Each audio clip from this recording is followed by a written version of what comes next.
നമ്മൾ ചോറ് വെള്ളത്തിട്ടാണ് ഇനി നമ്മുടെ വെജീസ് വയറ്റെടുക്കുക. അതാണ് നമ്മൾ നെക്സ്റ്റ് പരിപാടി. അത് നമുക്ക് എന്താ വേണ്ടത്? ഫ്രൈ പാനിലേക്ക് കുറച്ചുകൂടി എണ്ണ ഒഴിച്ചിട്ട് കുറച്ച് വെളുത്തുള്ളി, കുറച്ച് ഇഞ്ചി, ഒരു ക്യാപ്സിക്കം, ഒരു ഉള്ളി, ഇതൊക്കെ കുനുകുനാന്ന് അരിഞ്ഞിട്ട് അതിനകത്തേക്ക് ആഡ് ചെയ്ത് വയറ്റുക. ആവശ്യത്തിന് ഉപ്പ് കുരുമുളക് ഇട്ടിട്ട് അടച്ചു വെച്ച് വയറ്റുക. എന്ന് വെച്ചിട്ട് ഫുള്ള് വഴണ്ടി കിട്ടണം. നമുക്ക് ചെറിയൊരു കടി വേണം. അങ്ങനെ നമ്മുടെ വെജിറ്റബിൾസ് സെറ്റ് ആയിട്ടുണ്ട്. അതിനകത്തേക്ക് നമ്മൾ നേരത്തെ സെറ്റാക്കി വെച്ചിട്ടുള്ള നമ്മളുടെ മുട്ടയും കൂടി ഇടുക. എന്നിട്ട് ചോറ് ഇട്ടിട്ട് നന്നായിട്ട് മിക്സ് ചെയ്യുക.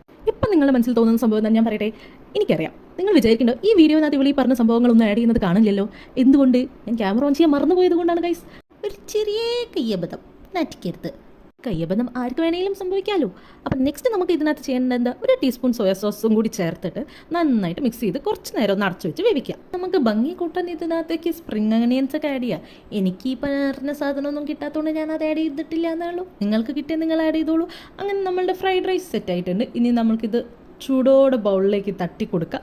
എന്നിട്ട് സെർവ് ചെയ്യാം. ഇതേപോലത്തെ കിടിലൻ റെസിപ്പീസിന് വേണ്ടി ചിന്നൂസ് ഡ്രീം വേൾഡ് ഫോളോ ചെയ്യാൻ മറക്കരുത്. സബ്സ്ക്രൈബ്.